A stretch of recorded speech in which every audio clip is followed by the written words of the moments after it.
The first twinge hit me as I was setting up for the evening shift at Bellini's. Nothing dramatic, just a dull ache that made me pause while arranging wine glasses. I pressed my palm against the small of my back, exhaled slowly, and continued working. 7 months of practice had made me an expert at hiding pain. "Elena, we need more napkins for table 12, Marco called from across the dimly lit restaurant floor, his voice barely audible over the soft jazz and murmur of conversation. "Coming," I answered, my voice steadier than I felt. Bellini's was the kind of upscale Italian restaurant where the wealthy came to be seen without being obvious about it. Crystal chandeliers cast a golden glow over dark wood and cream tablecloths. The air was perfumed with garlic, fresh basil, and expensive cologne. I'd been lucky to get hired here 6 months ago when I desperately needed the money and the flexible hours. The manager had been surprisingly understanding about hiring a visibly pregnant woman, though I'd told him my husband was away on military duty, a lie that seemed kinder than the truth. I slipped through the kitchen doors, grabbing a stack of freshly pressed napkins. Another twinge, sharper this time. 36 weeks and 4 days pregnant. Not yet. Please, not yet. I still had almost a month to figure things out. The weight of my secret felt heavier than my swollen belly. I'd managed to conceal my condition from most people in my life with loose clothing and careful scheduling. Even here at work, my black uniform and apron disguised my shape reasonably well in the dim lighting. But time was running out, and I still had no plan for what came next. I pushed through the swinging door back into the dining room, napkins balanced on my arm when I felt it. A subtle shift in the atmosphere. The maitre d' stood straighter, the bartender's hands stilled mid-pour. Even the patrons seemed to lower their voices, as if on cue. He had arrived. I'd never seen him up close before, only glimpsed him from a distance on the 3 previous occasions he'd dined here during my shifts. Everyone called him Mr. Russo, though whispers in the kitchen suggested his first name was Dante. He owned half the waterfront district, according to Marco, though nobody seemed to know exactly what his business entailed. The staff treated his rare appearances with a mixture of terror and excitement. Today, he'd entered with his usual entourage, 2 broad-shouldered men in dark suits who scanned the room before he took a step inside. A third man waited by the door, eyes constantly moving. His security moved with practiced precision, checking sight lines and exits before one of them nodded, allowing their boss to proceed to his usual corner table. I kept my head down, focusing on delivering the napkins to table 12. From the corner of my eye, I could see him, tall and imposing in what was clearly a custom suit, dark hair slicked back, his jawline sharp enough to cut glass. He moved with the confidence of someone who had never needed to question his place in the world. "Elena," Marco hissed, appearing suddenly beside me. "Mr. Russo's table, now." "What? But that's not my section tonight." "Sophia called in sick. Just do it, please." Marco's expression left no room for argument. My heart hammered against my ribs as I made my way across the room. Another pain radiated across my abdomen, making me pause for the briefest moment before I could compose myself. I approached the table with my eyes lowered respectfully. "Good evening, gentlemen. Welcome to Bellini's." My voice sounded thin and unfamiliar to my own ears. That was when I felt it. His gaze. I hadn't directly looked at him yet, but I could feel his attention like physical pressure against my skin. Slowly, I raised my eyes. Dante Russo was studying me with an intensity that made my throat go dry. His eyes were so dark they appeared almost black in the restaurant's dim lighting, set under straight brows and a face that would have been classically handsome if not for the scar that ran from the corner of his right eye down to his jaw. It didn't detract from his looks. If anything, it added to the aura of danger that surrounded him like a second skin. "You're new," he said. Not a question. His voice was deeper than I'd expected, with just a trace of an Italian accent. "I've been here 6 months, sir," I corrected gently, immediately regretting my boldness. Something flickered in his expression. Surprise, perhaps, that I'd contradicted him. Then his mouth curved slightly, not quite a smile. 6 months, and we haven't met. One of his men shifted uncomfortably. I noticed they remained standing while he sat, positioned to see every corner of the restaurant. I believe you usually dine here on Thursdays, I explained. I normally work Monday through Wednesday. His eyebrow lifted slightly. You've noticed my schedule. Heat crept up my neck. The staff always prepares when you visit, Mr. Russo. He leaned back, studying me more carefully. I resisted the urge to step back, to wrap my arms protectively around my middle. Under the loose black apron, my baby shifted, as if sensing my discomfort. Your name? Elena Costello. Italian? He asked, his interest clearly piqued. On my mother's side, Napolitano. He nodded approvingly. The daily special, Elena from Napoli, and your recommendation for wine. I described the chef's special, a seafood risotto with saffron, and suggested a crisp white wine that would complement it. Throughout my recitation, his eyes never left my face, as if memorizing every feature. I felt stripped bare beneath his gaze, vulnerable in a way that had nothing to do with my pregnancy. As if he could see every lie I'd ever told, every fear I harbored. Perfect, he said finally, dismissing me with a slight nod. Relief washed over me as I retreated to place his order. In the kitchen, I leaned against the cool tile wall, breathing deeply to calm my racing heart. He asked for you specifically last time he was here, Marco said, appearing beside me with a tray of appetizers. But you weren't working. The information landed like a stone in my stomach. What? Why would he ask for me? Marco shrugged. Who knows why he does anything? Just keep him happy, Elena. We need him to keep coming back. The rest of the evening passed in a blur of service and increasing discomfort. The pains were coming more frequently now. Not contractions, I told myself firmly. Just Braxton Hicks, false labor. But by 11, when Russo's party was finishing their after-dinner drinks, I was struggling to maintain my composure. I approached their table with the check, every movement carefully controlled to hide my discomfort. As I placed the leather folder beside his hand, Russo looked up, his dark eyes narrowing. You're in pain, he stated flatly. I'm fine, sir, I said quickly. Too quickly.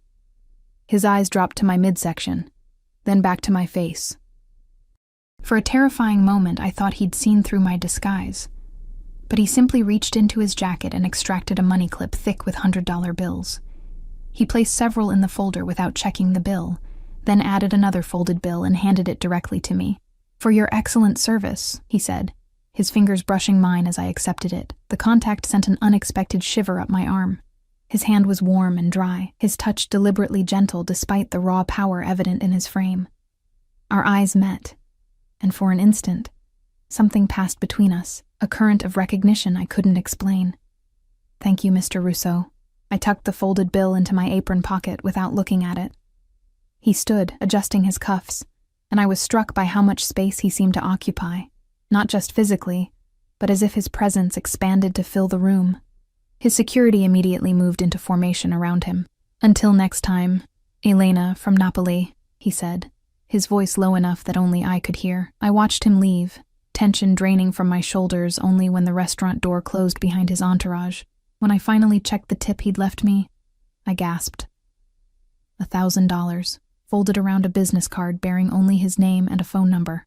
By the time I finished my shift, the pains were unmistakable. My water hadn't broken, but something was definitely happening. I changed in the employee restroom, my hands shaking as I removed my work clothes and pulled on a loose dress. The hospital bag I'd packed weeks ago waited in my locker, a precaution I'd taken despite having nearly a month until my due date. Outside, rain had begun to fall, turning the April night chilly and damp. I pulled my coat tighter around me, adjusting the strap of my hospital bag on my shoulder as I headed for the bus stop. The restaurant was in the upscale part of the city, but my apartment was a 45-minute bus ride away, in a neighborhood that grew more dangerous by the month. I couldn't afford better, not on a waitress's salary, not with a baby coming. The father of my child had disappeared the moment I'd told him about the pregnancy, cleaning out our shared bank account before vanishing. I later discovered he'd been involved with loan sharks and underground gambling, debts I knew nothing about until debt collectors started calling. I'd moved, changed my number, cut ties with our mutual friends, started over, alone.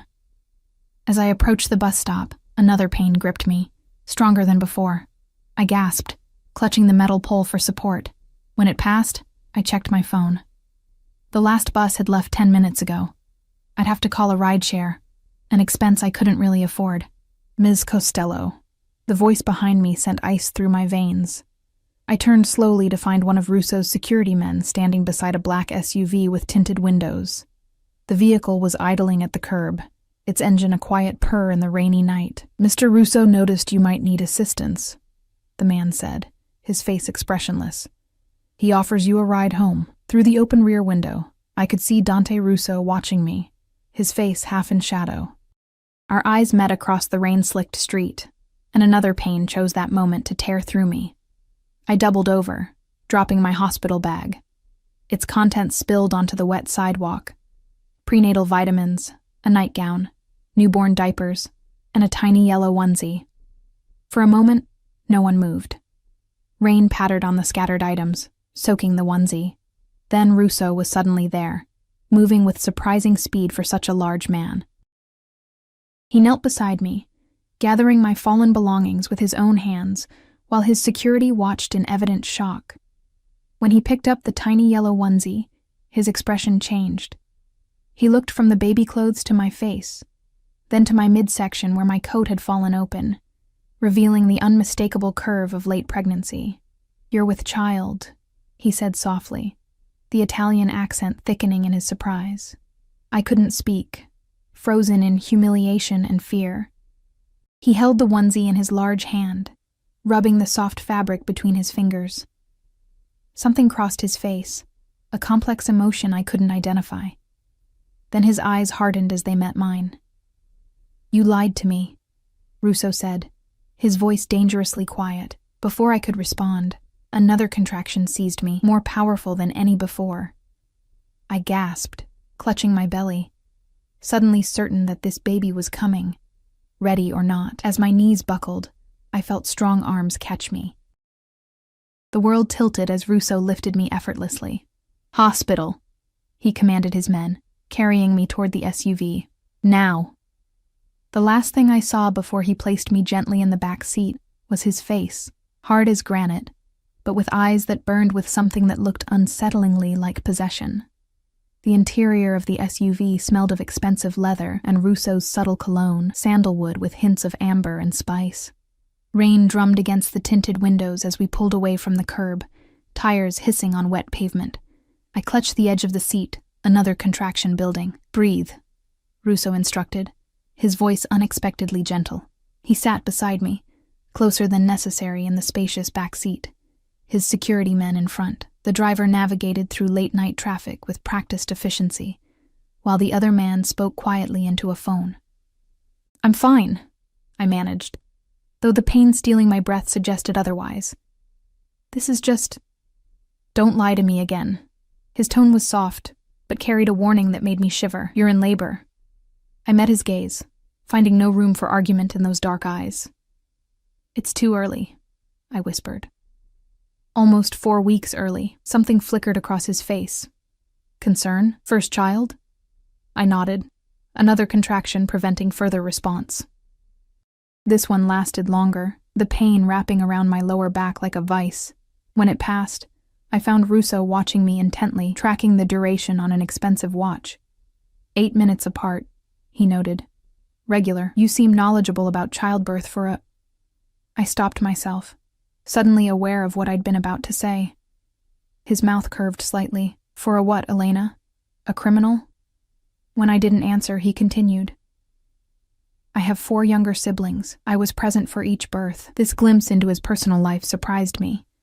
I couldn't reconcile the image of a devoted brother with the man whispered about in fearful tones. Before I could respond, the security man in the passenger seat turned. "St. Mary's is closest, boss. 10 minutes. "No," I said sharply, earning surprised looks from both men. "Not St. Mary's. I'm registered at Metropolitan General." In truth, I couldn't afford St. Mary's private rooms and specialized care. Metropolitan's public ward was my only option with my limited insurance. Russo studied me for a moment, understanding dawning in his eyes. "Metropolitan's maternity ward is overcrowded and understaffed," he stated flatly. "St. Mary's. I can't afford..." "Money is not your concern." His tone brooked no argument. I wanted to protest, but another contraction stole my words. This one brought tears to my eyes, the pain sharper, more insistent.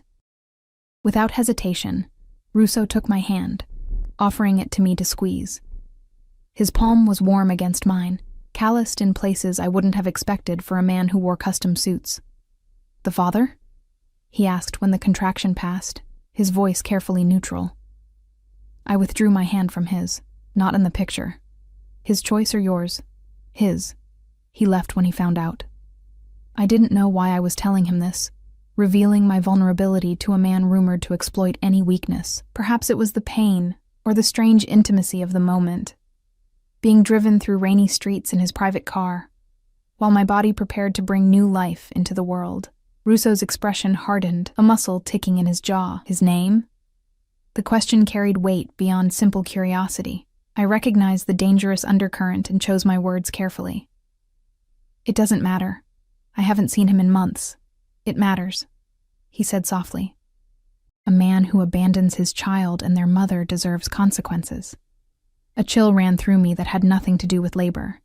I changed the subject. "Why are you helping me, Mr. Russo?" He looked out at the rain-slicked streets for a long moment before answering. "I have my reasons." The cryptic response should have frightened me, but strangely, it didn't. Despite his reputation and the obvious danger he represented, I felt safer in his presence than I had in months. Perhaps it was hormones clouding my judgment, or simply the relief of not facing labor alone. We arrived at St. Mary's private entrance, where a medical team awaited with a wheelchair. I later learned Russo had called ahead, ensuring the hospital's best obstetrician would be present despite the late hour. Everything moved quickly after that. Admission forms signed with a flourish by Russo himself, a private suite prepared, nurses checking my vitals and the baby's heartbeat. Through it all, Russo remained. He stationed his men outside my door and stayed within the room, his presence filling the space even when he stood silently by the window. Doctors and nurses treated him with deference, nobody questioning his right to be there. I was too caught up in the accelerating labor to protest. 6 centimeters dilated, the doctor announced after examining me. Moving faster than typical for a first birth. "The baby's okay?" I asked anxiously.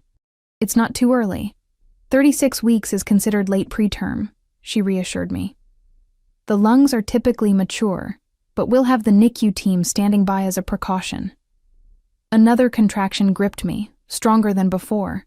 I cried out, unable to maintain my usual stoic facade. When it passed, I found Russo at my bedside, offering a cup of ice chips. "You should go," I told him, embarrassed by my disheveled state and the intimacy of the situation. "This could take hours." "I'll stay," he replied simply, as if it were already decided. "Why?" I demanded, frustration breaking through my composure. "You don't know me." His dark eyes held mine. "I know enough." Before I could question him further, the strongest contraction yet crashed over me. I gasped, clutching the bed rail. Without hesitation, Russo took my hand again, his strength anchoring me through the pain. Hours blurred together after that, pain building to nearly unbearable levels, nurses checking progress, Russo a constant presence by my side. He spoke little, but was attentive to every need, sometimes anticipating them before I could voice them. He wiped sweat from my brow with cool cloths, offered encouragement when I felt I couldn't continue, and never once showed discomfort at the raw, primal nature of childbirth. In the early hours of the morning, as dawn light began filtering through the window blinds, my daughter was born, small but perfect, with a strong cry that filled the room. The doctor placed her on my chest, her tiny body warm and wriggling against my skin. I stared in wonder at her face, her dark hair still damp, her eyes squeezed shut against the brightness of the world. "She's beautiful," I whispered, tears streaming down my face. "Hello, Sophia." I'd chosen the name months ago, after my grandmother, a woman of remarkable strength who had raised 5 children alone after being widowed young. Looking at my daughter's perfect face, I knew she would need that same strength. When I finally looked up from my newborn's face, I found Russo watching us with an expression I couldn't interpret, something raw and almost painful in his usually guarded features. Our eyes met over my daughter's head, and for a moment, something profound and unspoken passed between us. A nurse approached, asking if I wanted her to take the baby for measurements and tests. I nodded reluctantly, already feeling the ache of separation as she lifted Sophia from my arms. 5 pounds, 6 ounces, the nurse announced after weighing her. Small, but excellent weight for 36 weeks. As the medical team attended to Sophia, I became aware of my exhaustion, the room spinning slightly as fatigue caught up with me. Russo must have noticed because he was suddenly beside me, his hand steady on my shoulder. "Rest," he said quietly. "I'll watch over you both." I wanted to ask what he meant, to question why this dangerous man seemed so invested in me and my child, but darkness was already pulling me under. The last thing I saw before sleep claimed me was Dante Russo standing by the bassinet where they had placed my daughter, his powerful frame incongruous next to her tiny one, his expression softer than I'd thought possible for a man like him. I woke to sunlight streaming through windows and the quiet sounds of a newborn's snuffles. For a disoriented moment, I thought I was home, until the hospital room came into focus. Sophia was in a clear bassinet beside my bed, swaddled in a soft blanket. And there in the corner, Russo sat in an armchair, his jacket removed, shirt sleeves rolled up, watching us both. He didn't look like a man who had been awake all night. His composure was intact, though a shadow of stubble darkened his jaw. "Good morning," he said, rising smoothly. "The doctor says you both can leave tomorrow if all remains well." I struggled to sit up, wincing at the soreness that permeated my body. "You stayed all night?" "Of course." As if his presence at my childbirth were the most natural thing in the world. As if we weren't strangers connected by the thinnest of threads, a few restaurant interactions, and one rainy night. "Mr. Russo, Dante," he corrected. "After what we've shared, I think you've earned the right to use my first name." The intimacy of it struck me. In that moment, watching him move toward my child with such careful attention, I realized how thoroughly our lives had become entangled in the span of a single night. "Dante." I tested the name, finding it suited him. "I appreciate everything you've done, but I don't understand why. Why help me? Why stay?" He turned from the bassinet to face me fully, his expression serious. "When my mother died giving birth to my youngest sister, I made a promise that no woman in my territory would face childbirth alone if I could prevent it. The personal revelation stunned me. This wasn't what I'd expected, not charity or obligation, but something deeply personal. "I'm sorry about your mother," I said softly. He nodded once, accepting my sympathy, then continued. "But that's not the only reason, Elena." There was something in his voice that made my pulse quicken. He approached my bedside, his movements deliberate as a predator's. "From the moment I saw you at Bellini's 3 months ago, I've been watching you," he said, his voice low. "Trying to understand why I couldn't get you out of my thoughts." My heart raced. 3 months? But I only served you last night." A slight smile curved his mouth. "I come to Bellini's specifically to see you. When you weren't there on Thursdays, I started varying my visits. The revelation sent a shiver down my spine. Not entirely from fear. I struggled for words. Unsettling. It unsettled me as well," he admitted. "I'm not a man accustomed to being distracted." A small cry from the bassinet interrupted whatever he might have said next. Instinctively, I moved to get up. But Dante was faster. With surprising gentleness, he lifted Sophia, supporting her head with practiced ease, and brought her to me. "She has your eyes," he observed as I took her, though her eyes were the unfocused dark blue of all newborns. As I cradled my daughter, the reality of my situation crashed over me. Tomorrow we would leave this hospital and return to my tiny apartment in a dangerous neighborhood, with barely enough savings to cover next month's rent. The future I'd imagined for us seemed suddenly precarious. Dante watched me, reading the worry on my face with unnerving accuracy. "Tell me about him," he said quietly. "The father." I looked down at Sophia, her tiny face peaceful in sleep. The question hung between us, heavy with implications I couldn't fully grasp. Something told me that whatever I revealed to Dante Russo about my past would set events in motion that couldn't be stopped. "His name was Michael," I finally said, my voice barely above a whisper. "Michael Reyes. We met at a coffee shop where I worked before Bellini's. He was charming, attentive, I paused, embarrassed by my own naivety. I thought he was in real estate. Dante's expression remained neutral, but his eyes sharpened at the name. Continue. We moved in together after 4 months. Too fast, I know now. I stroked Sophia's cheek with my finger, marveling at the softness of her skin.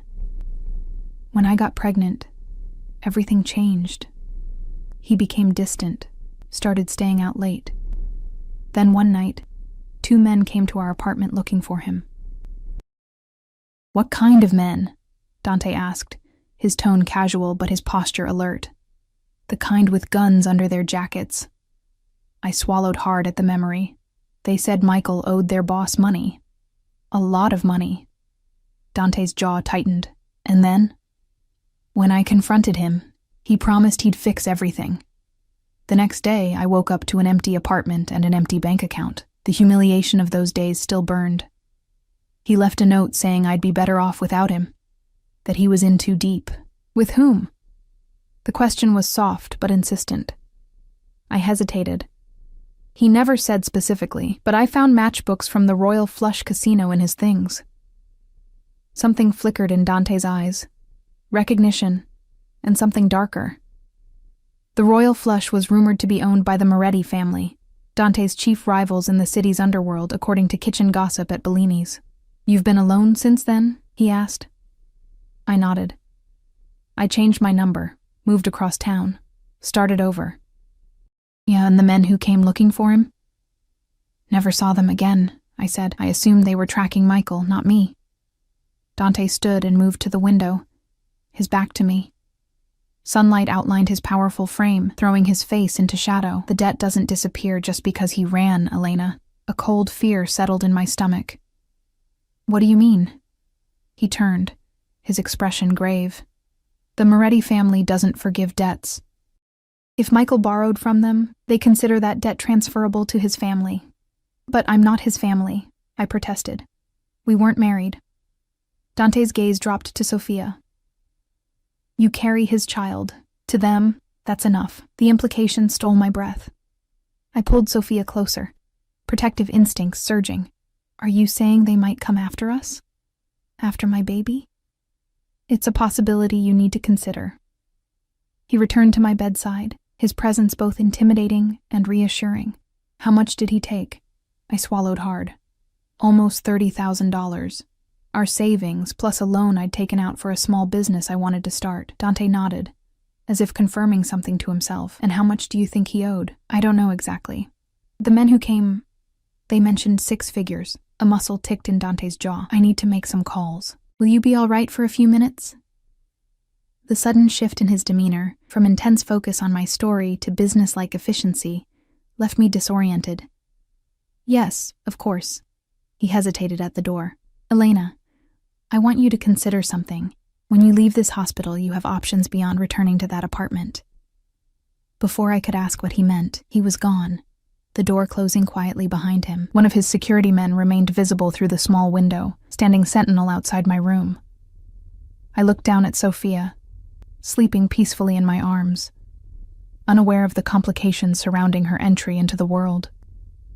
What have I gotten us into, little one? I whispered. A nurse came to check on us, helping me with Sophia's first feeding and showing me how to change her diaper. The normalcy of these actions grounded me, pushing thoughts of debt and danger to the background temporarily. By the time Dante returned an hour later, I had almost convinced myself that my fears were exaggerated. One look at his face erased that comforting fiction. What is it? I asked, immediately tense. Dante closed the door carefully before speaking. Michael Reyes borrowed $150,000 from the Moretti family 8 months ago. He lost most of it gambling at their casino, then tried to double his money with a cocaine deal that went bad. My stomach dropped. How do you know this? I have sources. He said it simply, a statement of fact. The Morettis have been looking for him. When they couldn't find him, they started looking for connections. They know about you, Elena, and now they know about the baby. Terror gripped me, my arms tightening instinctively around Sophia. What will they do? Dante sat on the edge of my bed, closer than before. They'll use you to draw him out if they can. If that fails, they might—" He hesitated, clearly weighing his words. "There are men in their organization who would consider the debt transferable to his child.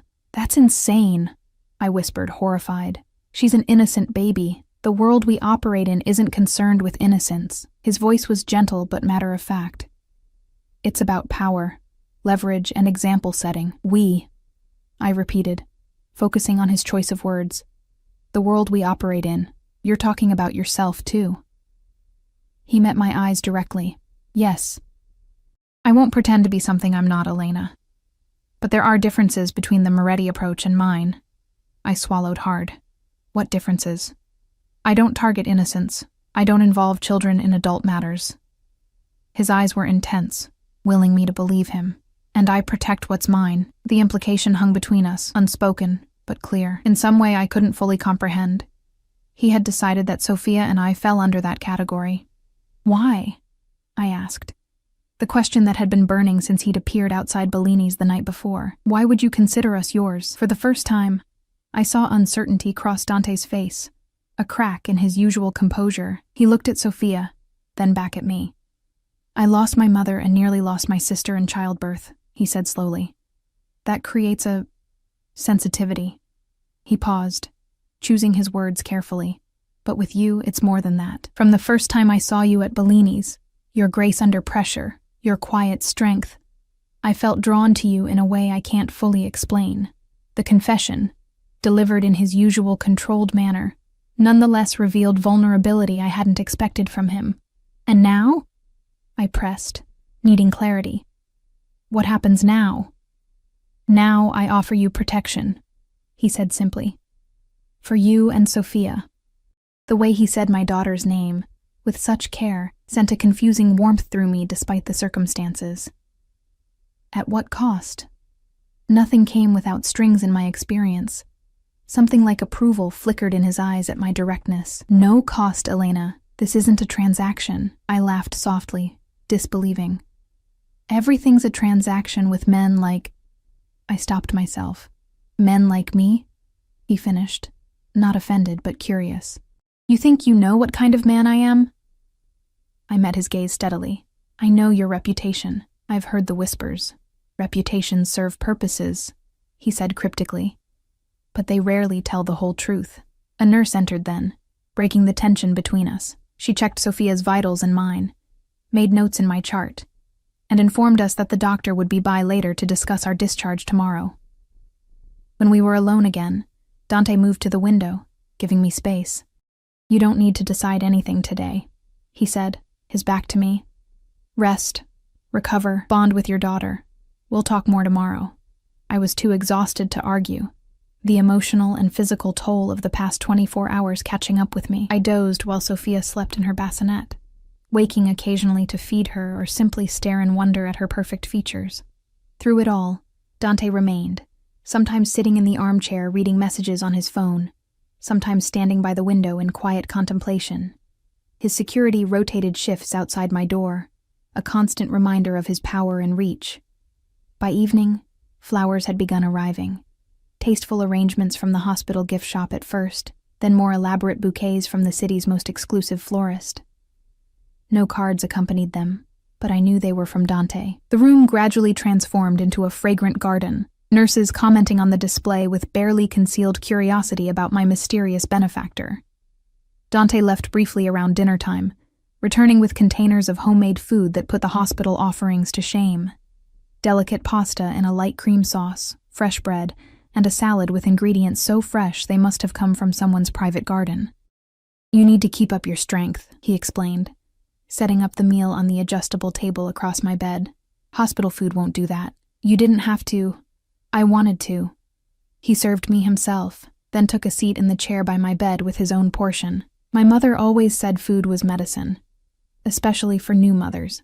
We ate in surprisingly comfortable silence, the normalcy of sharing a meal creating a strange bubble of intimacy in the sterile hospital room. When Sophia began to fuss, Dante took my plate without being asked, allowing me to lift her from the bassinet. "May I hold her?" he asked after I'd soothed her, the request catching me off guard. I hesitated only briefly before nodding.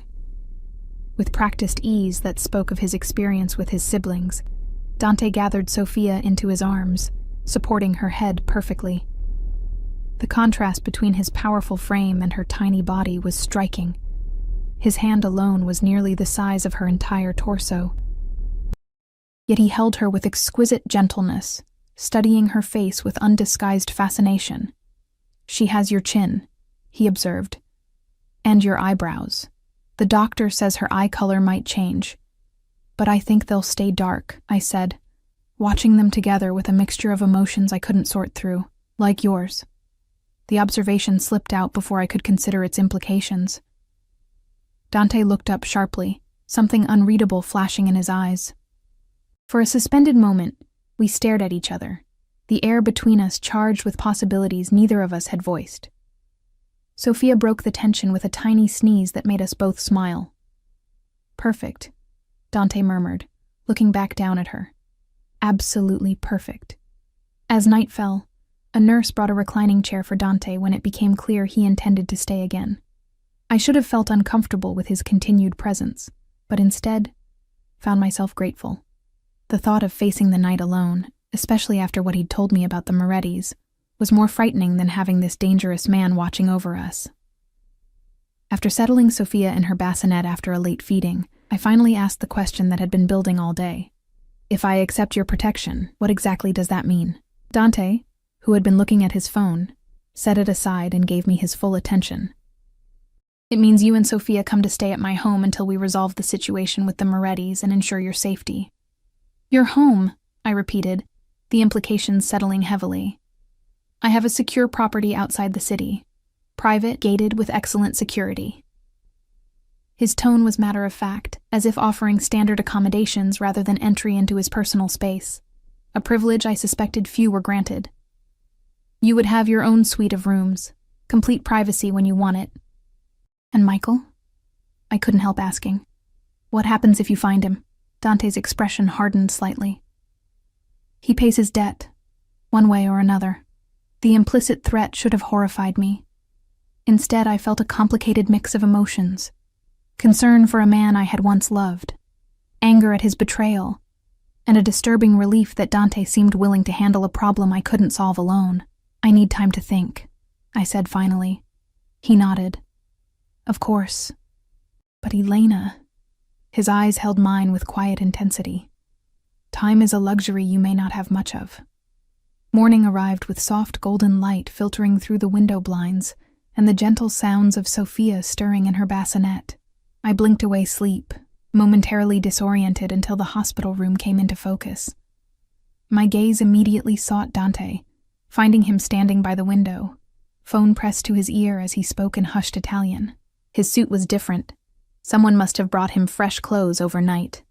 When he noticed I was awake, he ended his call and approached the bed. "Good morning," he said, his deep voice soft in deference to Sophia. "The doctor will be by soon to discuss discharge. How are you feeling?" "Sore. Tired." I pushed myself up, wincing at the lingering pain, but better than yesterday. He nodded, studying me with those penetrating eyes that seemed to see more than I wanted to reveal. "You've made a decision." It wasn't a question, but I answered anyway. "Yes." Before I could elaborate, a nurse entered to check my vitals and help me to the bathroom. By the time I emerged, freshly washed and changed into clean pajamas that had mysteriously appeared overnight, certainly not the worn nightgown from my hospital bag, Sophia was being examined by a pediatrician. Dante stood nearby, watchful as the doctor gently assessed my daughter. "She's doing wonderfully," the pediatrician announced, smiling as she swaddled Sophia back into her blanket. "Excellent muscle tone, strong reflexes, and she's already regained her birth weight, which is unusual, but very good news for a late preterm baby." Relief washed over me. The past 36 hours had been so consumed with unexpected developments that I'd had little time to worry about the medical aspects of Sophia's early arrival. "So we can go home today?" I asked, careful not to look at Dante as I said home, the word now loaded with unspoken complexity. "Yes. I'll sign the discharge papers this morning. Do you have an infant car seat installed?" Before I could admit that I hadn't yet purchased one, It had been next month's planned expense. Dante spoke. Everything is arranged, he said with quiet authority. The car seat was installed yesterday. The doctor nodded, apparently unsurprised by his involvement. As she left, my obstetrician arrived, confirming that I too was cleared for discharge. Through it all, Dante remained a commanding presence in the room, answering questions when appropriate, but mostly observing with the focus of a man accustomed to controlling his environment. When we were finally alone again, I cradled Sophia against my chest, gathering courage for what I needed to say. "I'll accept your protection," I began, meeting his gaze directly. "But I need to understand exactly what I'm agreeing to. I need parameters." Something like respect flickered in his eyes. "Of course. I won't be kept prisoner, even in a gilded cage.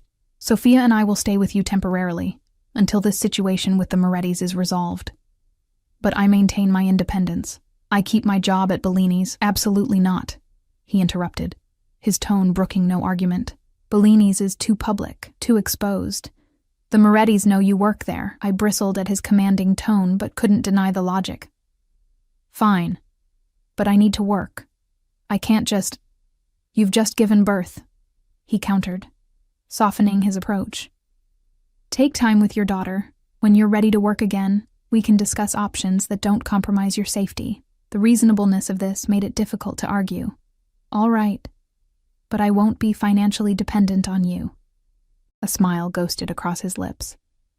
"Stubborn," he observed, not unkindly. "What else?" "I make my own decisions about Sophia. Her care, her future, everything." "Of course.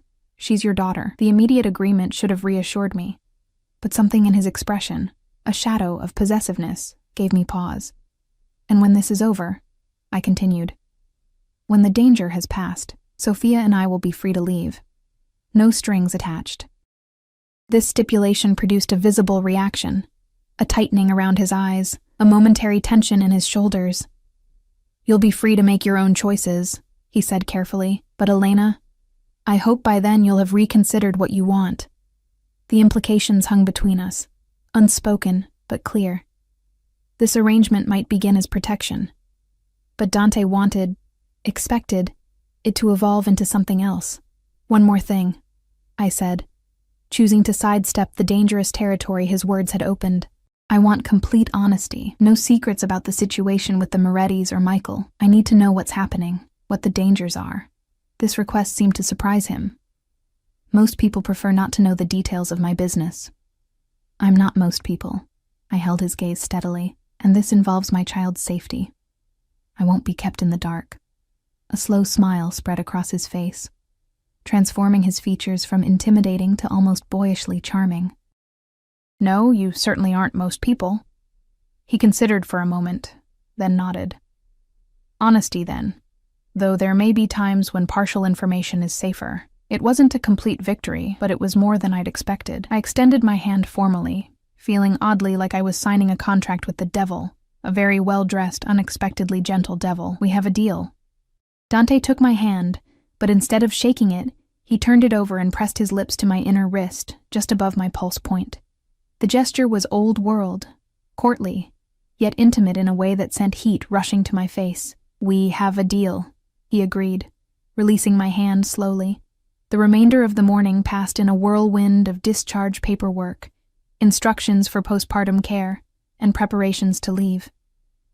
A hospital aide arrived with a wheelchair, standard protocol for discharge despite my insistence that I could walk. As the aide pushed me toward the exit, Sophia bundled securely in my arms, I was struck by the surreal nature of the situation. 3 days ago, I had been a pregnant waitress with a precarious future, alone and afraid. Now I was leaving the hospital with my newborn daughter and a mafia boss who had, for reasons I still couldn't fully comprehend, appointed himself our protector. Outside, a sleek black Mercedes waited at the curb, not the SUV from before. One of Dante's security men opened the rear door, revealing a top-of-the-line infant car seat already installed. With experienced hands, Dante helped me secure Sophia in the seat, checking the straps with meticulous attention. "Your things have been collected from your apartment," he he informed me as we pulled away from the hospital. Personal items, clothing, anything for the baby. Is there anything specific you're concerned about? The casual mention of having entered my apartment without permission should have angered me, but I found myself too exhausted to protest. My mother's jewelry box, it's hidden in the loose floorboard under the bed, he finished, nodding. We found it.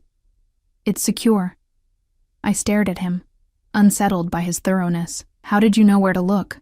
I employ careful people. He met my eyes, his expression softening slightly at whatever he saw in my face. Nothing was disturbed more than necessary, Elena, and the jewelry box is untouched.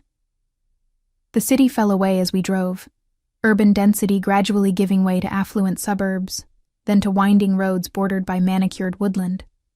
After nearly an hour, we turned onto a private drive marked only by discrete stone pillars. A high wall bordered the property, with security cameras visible at regular intervals. We passed through an imposing gate that opened automatically as we approached, then closed immediately behind us. The house, mansion would be more accurate, came into view as we rounded a curve in the long driveway. Built of pale stone with a slate roof, it sprawled elegantly across manicured grounds, looking like something from a European estate rather than a residence 30 miles outside the city. Fountains played in formal gardens, and I glimpsed a swimming pool glittering in the distance. This is where you live? I couldn't keep the awe from my voice. One of my residences, Dante replied. The most secure one. The car stopped at the front entrance, where a woman in her 60s waited on the steps, dressed simply but elegantly in a navy dress, her silver-streaked dark hair pulled back in a neat bun. She had the bearing of someone comfortable in her authority. That's Rosa, Dante explained, as the driver opened my door. She's been with my family since before I was born. She runs the household. Rosa approached as Dante helped me from the car, her keen eyes taking in every detail of my appearance before shifting to Sophia. "Ah, the little one," she said, her accent heavier than Dante's. "Beautiful." She turned to me with a warm smile that transformed her stern features. "Welcome, Miss Elena. Everything is prepared for you and the bambina." I murmured thanks, unsure of the proper protocol. Was she staff? Family? The line seemed blurred in Dante's world. "Rosa will show you to your rooms," Dante said, carefully lifting Sophia's car seat. "I have some business to attend to, but I'll join you for dinner if you're feeling up to it." The transition from his constant presence over the past 2 days to this sudden distance left me oddly bereft. Before I could respond, he handed Sophia to Rosa with clear instructions about her care, then nodded to me and disappeared through massive double doors, flanked by one of his security men.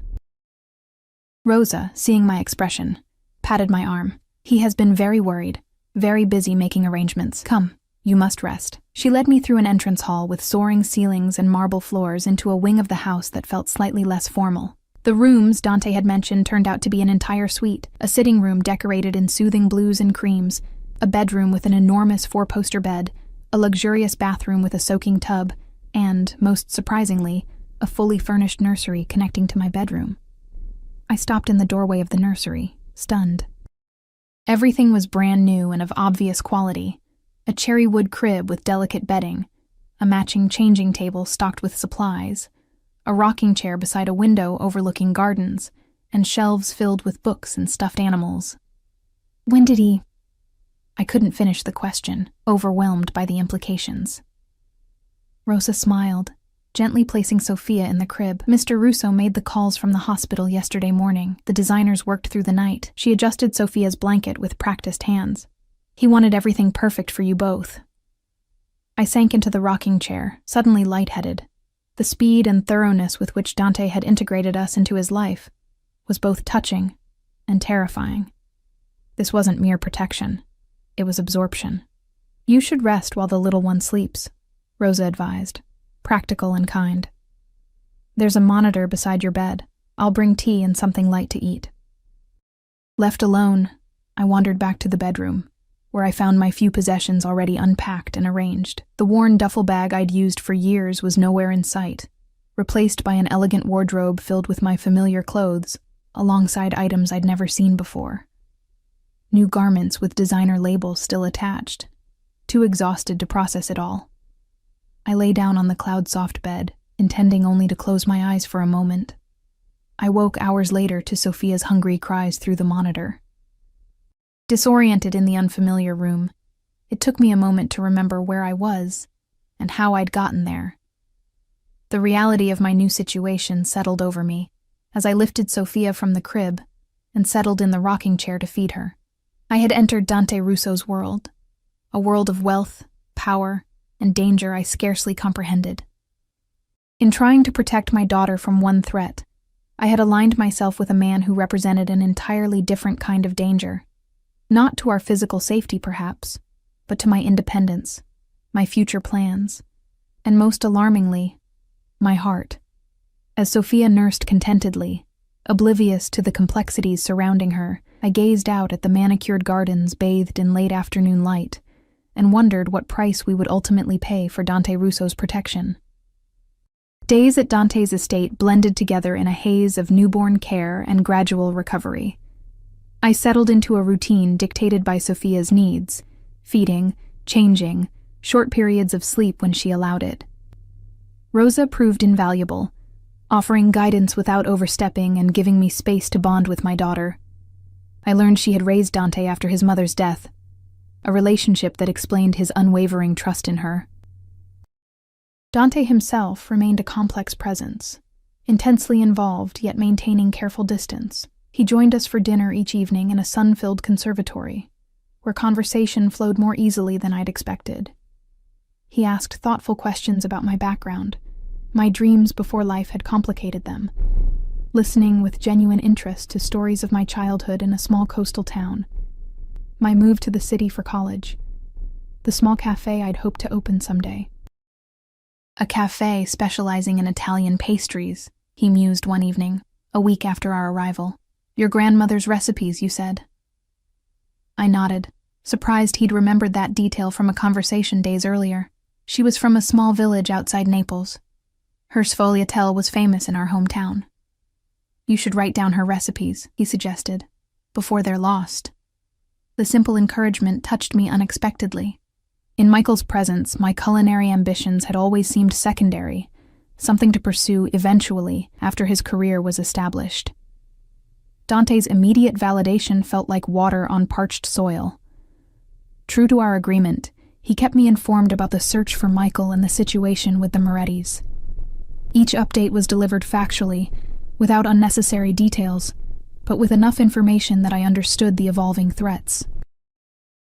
My men traced Michael to Miami 3 days ago, he informed me on our 10th day at the estate, joining me on the terrace where I was enjoying morning sunshine while Sophia slept in a bassinet beside me. He's working as a bartender at a beach club under the name Miguel Rodriguez. Florida, I said softly, memories of Michael's endless talk about retiring to Miami someday suddenly taking on new meaning. Has he been there the whole time? No. He went to Las Vegas first, trying to win back what he'd lost. Dante's expression hardened. He failed spectacularly, doubling his debt to the Morettis through their Vegas connections. The revelation shouldn't have hurt. Michael had shown his true colors when he abandoned us, but it did. Not because I still loved him, but because his recklessness continued to endanger our daughter. What will you do? I asked, meeting Dante's eyes directly. What do you want me to do? The question startled me. I had assumed Dante would handle Michael according to the rules of his world, not consult me. The power he placed in my hands felt weighty and unexpected. I want him to take responsibility, I said finally, for the debt, for abandoning us. But I don't want... I stopped, unsure how to phrase my concern without sounding accusatory. You don't want him dead, Dante finished, no judgment in his tone. No. Despite everything, he's Sophia's father. Dante's jaw tightened momentarily at the reminder, but he nodded. Then I'll give him a choice, pay his debt in full, or work it off under my supervision. He'll never agree to work for you. A smile touched Dante's lips, cold and certain. He'll agree when the alternative is the Morettis' solution. I shivered despite the warm morning. 2 weeks in Dante's world had taught me enough to know what that meant. 3 days later, I woke from an afternoon nap to find Dante standing in my bedroom doorway. watching me with an intensity that made my pulse quicken. "What is it?" I asked, sitting up quickly. "Is it Sophia?" "She's fine. Rosa took her for a walk in the gardens." He entered the room fully, elegant as always in a tailored suit despite the weekend. "We found surveillance equipment in your old apartment. The Morettis have been watching for your return." Fear, sharp and cold, sliced through me. "They know about Sophia?" "Yes, and they know you're under my protection now." "Is that better or worse?" "Complicated," Dante admitted, sitting beside me on the bed, close enough that I could smell his cologne. "The Moretti patriarch and I have an understanding. We don't directly target each other's operations, but he views Michael's debt as his business, not mine." "And me? Sophia? What are we to you that would make him hesitate?" The question had been building since that first night, and now it spilled out, demanding clarity. Dante reached for my hand, his touch surprisingly gentle for a man capable of such violence. "You know what you are to me, Elena." "No," I challenged, newfound courage rising from maternal protectiveness. "I don't. Tell me." He studied our joined hands, thumb brushing my wrist where my pulse raced. "From the moment I saw you at Bellini's, something in me recognized something in you. A resilience, a quiet power." His eyes met mine, dark and intent. "I've built my life around recognizing value others miss. I'm not a business acquisition," I said sharply. "No, you're far more precious." His directness was breathtaking. "I've never believed in fate, Elena. I believe in seeing opportunities and seizing them. But with you—" He paused, seeming to search for words, unusual for a man so articulate. "With you, I felt something I cannot explain, a certainty." "About what?" "That you belong in my life, that I belong in yours." He lifted my hand, pressed his lips to my knuckles. "That Sophia deserves a father who would die to protect her, not one who abandoned her before birth." The declaration hung between us, its implications staggering. Not just protection, not just attraction, but a future, a family. The boldness of his vision should have frightened me. But after weeks in his presence, witnessing his unwavering commitment, his gentle interactions with Sophia, the glimpses of the man beneath the powerful exterior, fear wasn't what I felt. "Dante," I began, uncertain how to respond to such certainty when my own feelings remained complicated. The moment shattered as his phone rang. He answered tersely, listening for a moment before his expression darkened. "Bring him," he ordered, ending the call. "What is it?" I asked, immediately tense. "Michael Reyes has been found. He's being brought here." Dante stood, straightening his jacket. "He'll arrive within the hour." "Here? You're bringing him here?" Panic fluttered in my chest. "But Sophia will remain with Rosa in the East Wing, far from where I'll conduct this business," he assured me. "You have a choice, Elena. You can be present when I speak with him, or you can distance yourself entirely." I thought of Michael, his easy smile, his passionate declarations of love, his final betrayal. "I want to see him," I decided. "I need to." Dante nodded, unsurprised. "Then dress. I'll send Gianna to help you." An hour later, I sat in Dante's study wearing a simple black dress Gianna had selected from my new wardrobe. The room reflected its owner, masculine but refined, with leather-bound books lining the walls and a massive desk dominating the space. I perched on a leather sofa, Dante standing protectively beside me as the door opened. Michael looked smaller than I remembered, thinner and deeply tanned from the Florida sun. His eyes widened in shock when he saw me. "Elena?" He took a step forward, halting when Dante shifted slightly. "What are you doing here? Are you okay? Did he hurt you?"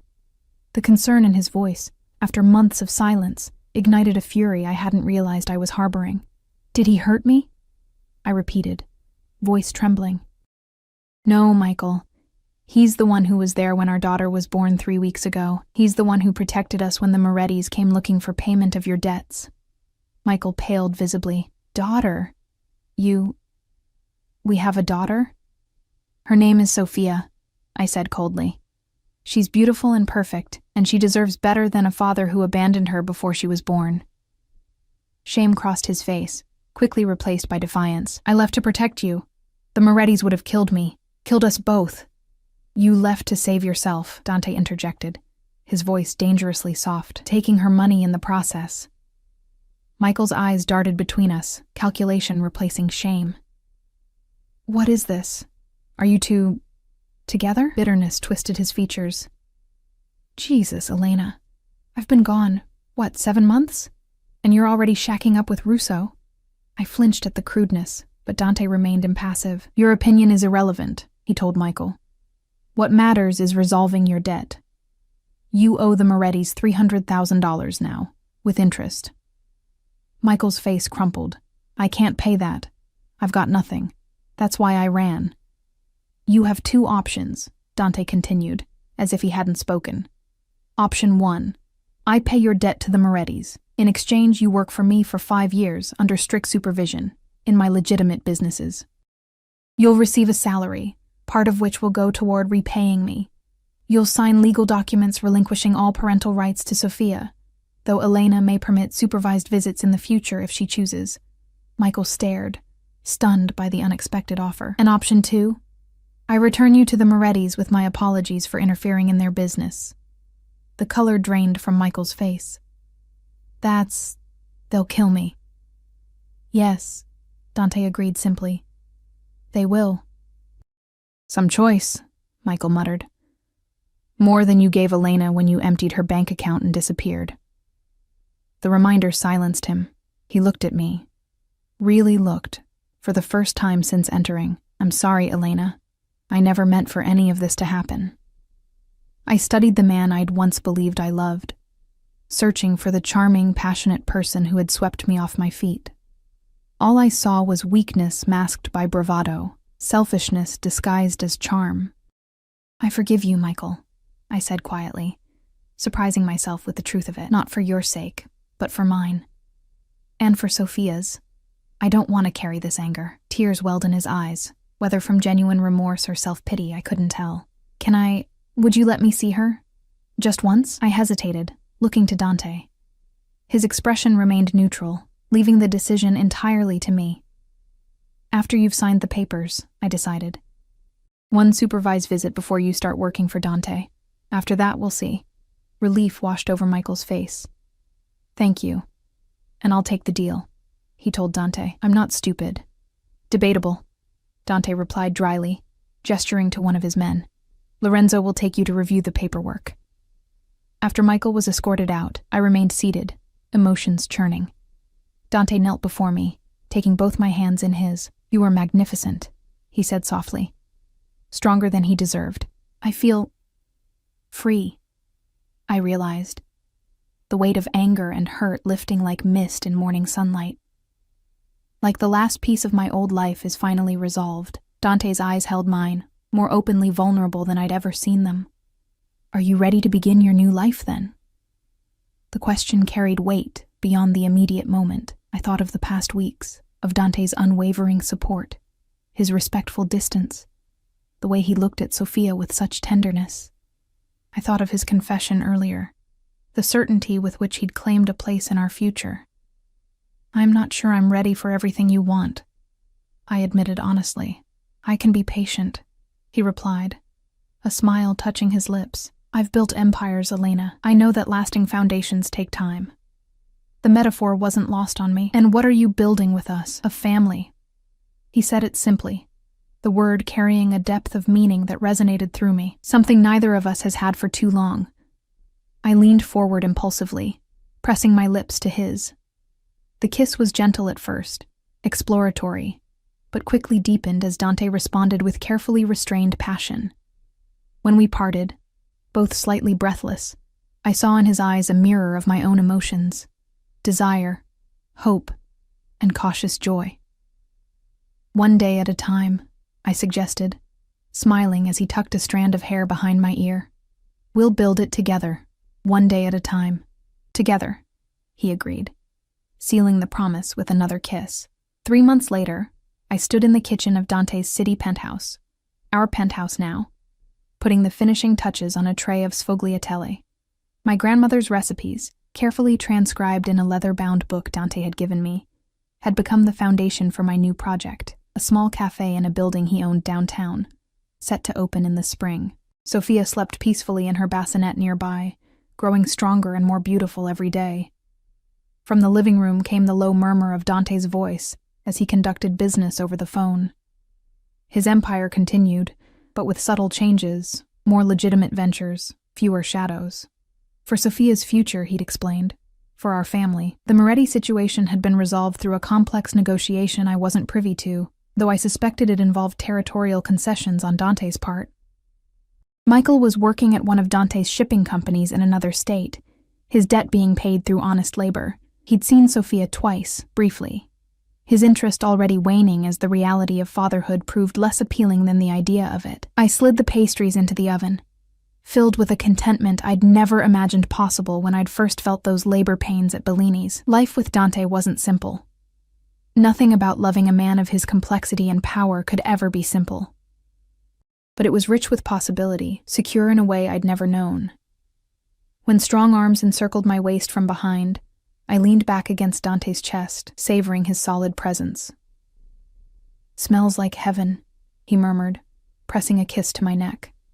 "My grandmother's recipe," I replied, turning in his embrace. "The first thing I'll serve when the cafe opens." His smile, still rare enough to be precious, warmed his entire face. "She would be proud of you, as I am." "Even though I still insist on working, on having my own business?" I teased, though the question had once held real concern. "Especially because of that," he answered seriously. "Your strength, your independence. These are what drew me to you, Elena. I never wanted to diminish them, only to protect them. To protect you." I touched his face, tracing the scar that had once seemed so intimidating. Now it was simply part of him, the man who had become my unexpected harbor in life's storm. "You've given us so much," I whispered. "Safety. A future. A home." Dante shook his head, gathering me closer. "You've given me more. A family. A heart I thought I'd lost years ago." He looked toward Sophia, his expression softening. "A reason to be better than I was." From the bassinet came a small sound, the beginning of Sophia's wake-up routine. We moved together to lift her, Dante's large hands gentle as he cradled her against his chest. Looking at them, this powerful man and the tiny girl he adored, I felt the final pieces of my heart click into place. My life had taken an unexpected turn that rainy night outside Bellini's, when a mafia boss had discovered my secret. What had begun in fear had transformed into something I never could have imagined. A love built on respect and honesty. A partnership of equals despite our different worlds. Sophia reached up, tiny fingers grasping Dante's, and his face transformed with joy. I leaned against them both, embracing the truth I'd finally accepted. Sometimes the most unexpected beginnings lead to the most beautiful endings. Or perhaps, I thought, as Dante's arm wrapped around me, drawing me into their embrace, not an ending at all, but the start of our greatest chapter.